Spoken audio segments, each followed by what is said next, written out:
हमारी online class में। बच्चों, आज मैं आपको हिंदी साहित्य में पाठ 16 सूरदास के पद समझाने जा रही हूँ। इसको ध्यानपूर्वक समझिए। आप अपनी बुक का पेज नंबर 79 ओपन कर लीजिए और इस जो मैं पद्यांश को पढ़ाऊंगी उसके साथ उसकी व्याख्या भी समझाऊंगी। ध्यानपूर्वक समझिए।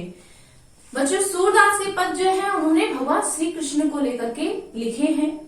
इसमें पहला पद है, मेरो मन अनंत कहाँ सुख पावे, जैसे उड़ी जहाज को पंछी फिर जहाज पर आवे।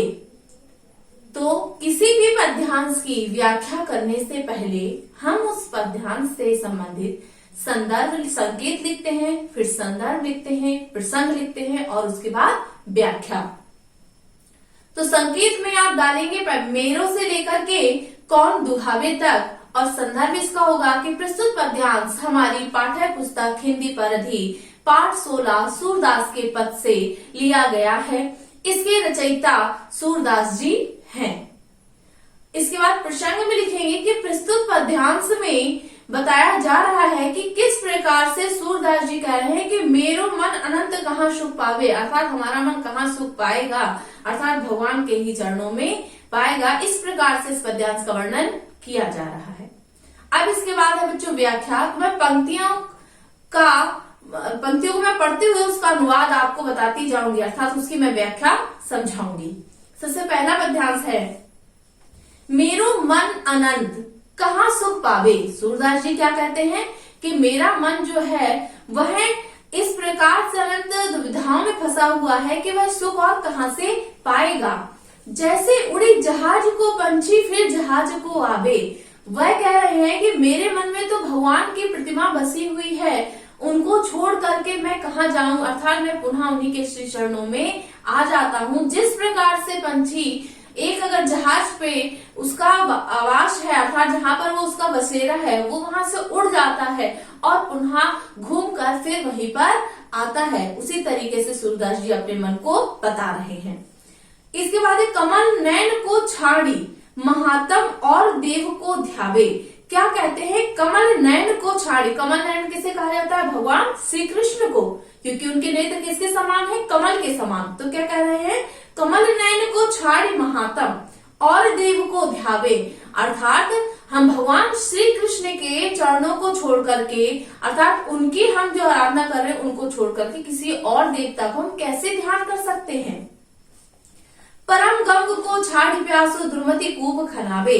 क्या कहते हैं, परम गंग को छाड़ी, अर्थात गंगा माँ क्या है, पवित्र पायनी है, उनका जल मोक्ष प्रदान करने वाला है।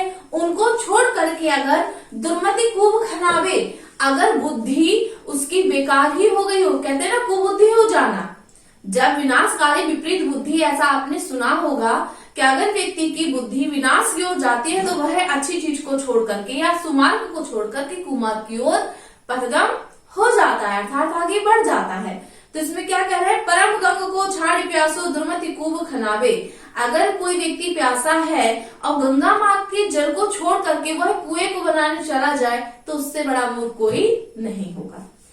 जी है मधुकर अम्बुज रस चाख्यो, क्यों करील फल खावे।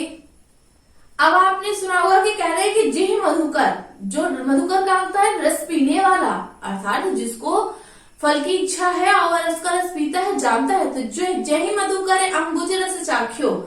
अब इसमें बच्चों क्या है, अम्बुज रस। अम्बुज रस का अर्थ यहाँ पर क्या बताया गया है कि कमल के रस को, कौन है, भौरे जो होते हैं वो पुष्प के रस को पीने वाले होते हैं। चाहे कौन करील फल खावे, और कांटों के रस जो पुष्प है उस पर कौन बैठने जाएगा। सूरदास प्रभु काम धेनु तजी छेरी कौन दुखावे। सूरदास जी क्या कह रहे हैं कि काम धेनु को छोड़ करके, ऐसी गाय को छोड़ करके जो दुग्ध देने वाली है उसको छोड़ करके छेरी यहाँ पर बकरी के लिए प्रयोग किया गया है। तो छेरी कौन चरावे, अर्थात बकरियों को चराने कौन जाएगा।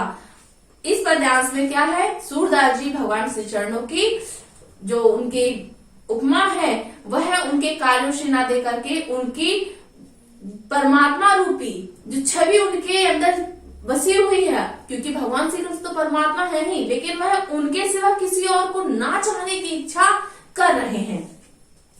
चरण कमल बंदौ हरिराई, चरण कमल बंदौ हरिराई, जाकी कृपा पंगु गिरि लागे। सूरदास जी कह रहे हैं कि भगवान जी के अगर चरण कमल बंदौ हरिराई अर्थात भगवान जी के चरण की वंदना कर ले, उनकी अगर कृपा हो जाए, जाकी कृपा पंगु गिरि लावे, गिरि माने होता है पहाड़ और लांघे माने होता है चढ़ जाना।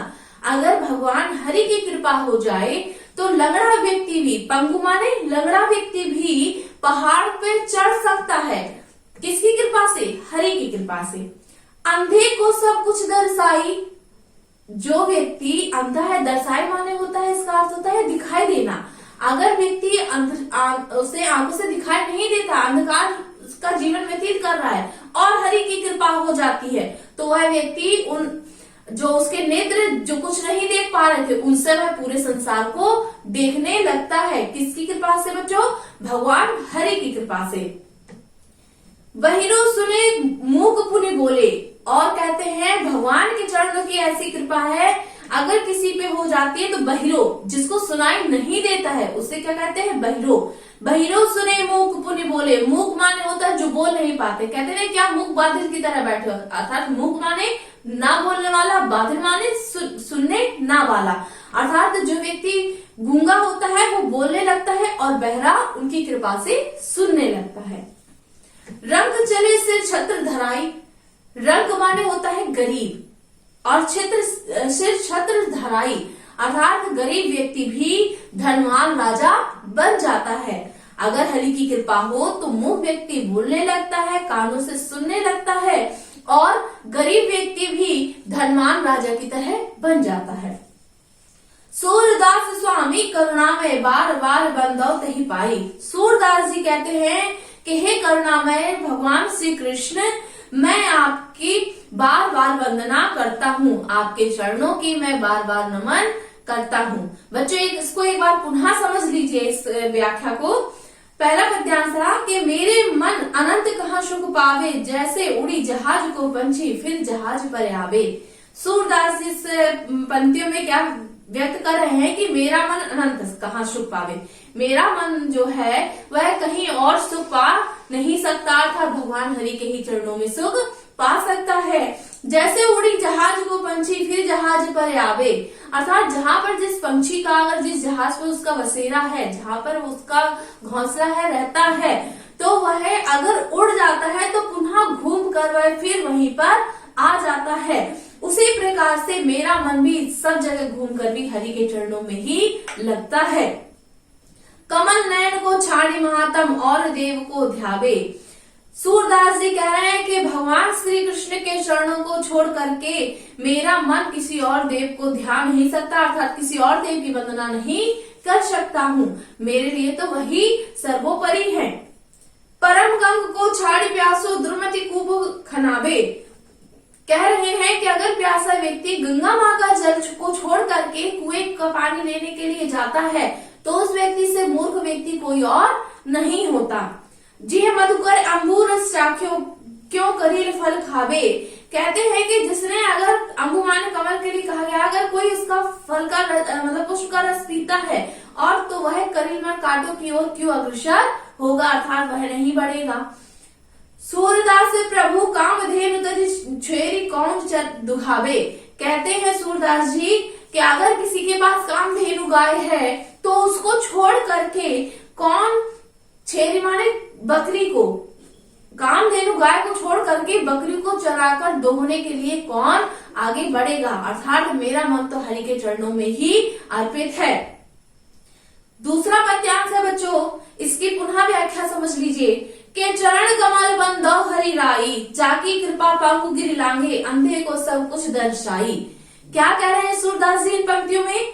कहते हैं कि चरण कमल बंदौ हरि राई, मैंने तो भगवान श्री हरि के चरणों की वंदना की है, अगर इनकी कृपा हो जाए तो जो व्यक्ति लंगड़ा है वह भी पहाड़ लांघ जाता है और अंधे को भी सब कुछ दिखाई देने लगता है। बहिरो सुने मूक पुनि बोले, रंग चले सिर छत्र धराई।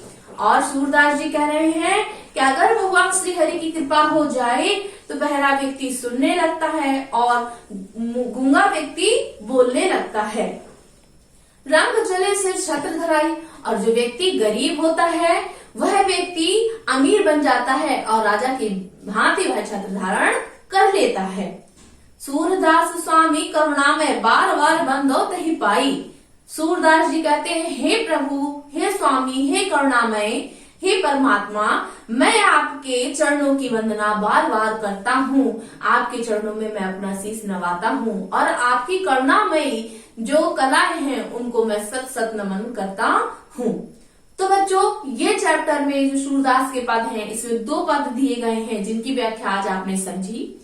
इस पद के माध्यम से सूरदास जी ने संदेश दिया है कि भगवान जी के चरणों की वंदना करने से व्यक्ति के कठिन से कठिन कार्य, दुर्लभ से दुर्लभ कार्य संभव हो जाते हैं। अर्थात भगवान की वंदना हमें हृदय से करनी चाहिए। तो बच्चों, आज के लिए इतना काफी है। आगे अगली वीडियो में होगा। आप सभी का दिन